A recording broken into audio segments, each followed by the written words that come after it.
Hi, this is Colonel D, Colonel D Gourmet Herbs and Spices, and welcome to another one of our sessions. Today we're going to be doing grilled fruit salad. Now, the real part about grilled fruit salad is that you're actually just heating it up. You don't have to have a grill. In fact, today we're using a pretend grill because we're inside Jungle Jim's Eastgate Market here in Cincinnati, and we don't have a grill inside. You shouldn't have a grill inside. So what we're going to do is we're going to do a little pretending, and I'm sure you've never done that before. What we're going to do is we're going to start with our fruit. Now today we're going to use pineapple, strawberry, banana, peaches, cherries, and then kiwis. And kiwis are important, and we'll talk about that later on in the segment here. And we're going to use our grilled fruit salad mix, which is a wonderful mix. It's got cinnamon, it's got black pepper, New Mexico chilies, and 2 or 3 other things that I'm not remembering on the top of my head right now. But it's a very wonderful combination. You can use this grilled fruit salad as fruit salad if you want, but just know that it's going to be very, very rich, and so you're probably going to want to serve it in a little demi cup, or it's really fantastic served over things like a pound cake, ice cream, and then you can take it savory, and it's a wonderful fruit complement to a protein like a pork loin or something like that. So there's a lot of different uses that you can do with this. So what I'm going to do is I'm going to start with the pineapple because it's the most firm of the fruit, and I'm going to put it on, and as you can see, we're cooking here. We've got heat going. I don't have my tongue, but we got heat going. Now we're going to add the blueberry mint vinegar because what that's going to do is that's going to start helping the heat break down the fruit so that it breaks down a little bit faster than it normally would, and it is going to put a wonderful blueberry and mint aroma into the air. Just turn these a little bit. As you can see, they start to caramelize, and that's when they start really tasting good. Now to that, I'm going to add the strawberries, which today is the next most firm fruit. Oftentimes it's the peaches, but that's only when peaches are in season, and they're not in season today. We're pushing the seasons just a little bit. This is normally something you'd want to do for one of your summer outings, and you put the pan on your grill to make the magic happen. So I'm going to stir that a little bit, and our vinegar has soaked in, so I may actually add just a touch more. Just trying to keep it a little liquid. There will be more liquid created as I start to break down the strawberries, and as we get the cherries in there, you'll start getting more juice from those.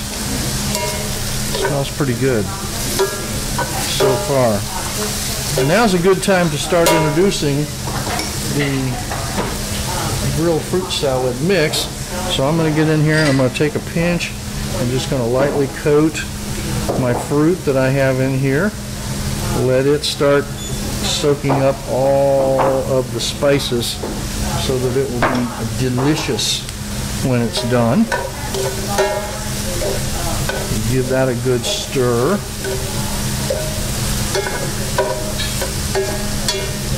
And it looks to me like we're ready now to add at least one more fruit.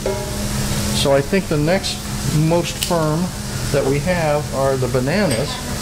And the reason I'm saying that, normally you'd think a banana is a very soft fruit. However, sometimes it's very difficult to get them when they're ripe. And I had that problem this morning, so we'll just put these partially ripened bananas. My family knows I have a thing about bananas, and I'm not even going to get on my soapbox here, but it's hard to get really good quality bananas in this world these days, unless you're in Panama, and you can get them really good. So we're just going to mix those in. You see the seasonings are starting to coat the banana as well. And our fruit is starting to break down. If you can check on your pineapple, that's really the one that you want to see broken down the most.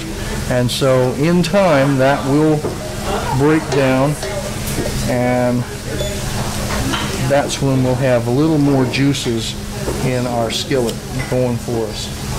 I'm going to go ahead and continue by adding the peaches, and that too is going to give us some more juice because the peaches will very quickly break down, especially since they have been canned and are already soft. So they're going to give off a little more liquid than maybe even a fresh peach would. You can use almost any fruit you want to, just always try to remember to keep a balance between the hard fruits and the soft fruits, and anytime you add a berry of any sort, you're going to get a liquid. So I actually did this one year for an event over in Covington, Kentucky, and because it was late in the season then and I couldn't get any of my normal fruits that I would use, I used all berries. And I think I ended up with about 4 gallons of berry juice. And so I had to find some way to pour that off, and it got a little bit out of hand because of that. Now, I don't know about you, but that's starting to look pretty good to me. So I'm going to add a little more of the seasoning, just layering it on here so that the fruit is cooking in some of this magical goodness. There also is a little bit of spearmint in here, I just remembered because I smelled it. And that, with fruit, is fantastic. Alright, so we're starting to break down the fruit. I see it breaking down now. I'm going to turn my fire down a little bit because we're cooking here. This is for real. There, the bananas are starting to break down. Let's add our cherries. And this should give us quite a bit of liquid now as those start to break down. This recipe is available in our cookbook, and we'll tell you about that in a few minutes. So we'll get the cherries going in here. Things are starting to break up nicely, get soft, get tasty, get all warm. That's what we're after. Can you imagine this next to a big old pork loin? Yummers. And for you vegetarians, it's good by itself. Don't shun it because of that. It's fabulous. Now, the kiwi. The kiwis are interesting in that what they're about to do is they're going to go into the pan, and then they will break down and completely disappear. Like I can see the all the fruit, even the banana. I can see it. It's still in its close to its original shape and size. But the kiwi, once the heat hits it, it turns into a viscous mass. I'm not going to go into what I normally call it, but imagine something coming out of your nose. And when it breaks down completely and you're having difficulty seeing the kiwi, that's when you know that this mixture is complete.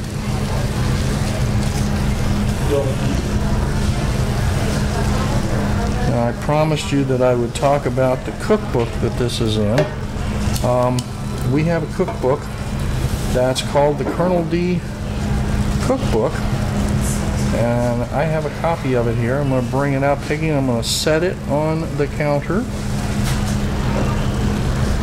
And that has over 400 recipes on it, including this one. and many more that you'll see us feature as we do more and more of these presentations. Now I'm going to reach down and show you how this becomes a cookbook. You simply take it and pull the bottom off, and lo and behold, it's a memory stick. So there are two folders on here. I'll take it away now. There, if you put it in your computer, there's a folder on there that says the Colonel Cooks Mac and a folder that says the Colonel Cooks Windows. You copy off the folder that is your platform that you have at home, and the stick then becomes your backup. No problem if there's ever anything go boom later on. You don't have to worry. You've still got your cookbook ready to go. And there's also an encyclopedia on there that has over 100 different spices. Tells you all about them, where they're from, how do you use them, are there substitutes, what are the substitutes. And it's a pretty nice little book. It sells for $30, and you can get it on our website, coloneld.com. So stop on in and take a look if you're interested. Here in the store we have it running almost all the time, and we can take you through a demonstration. Now I've added the last layer of spices, and I'm going to give this a really good stir.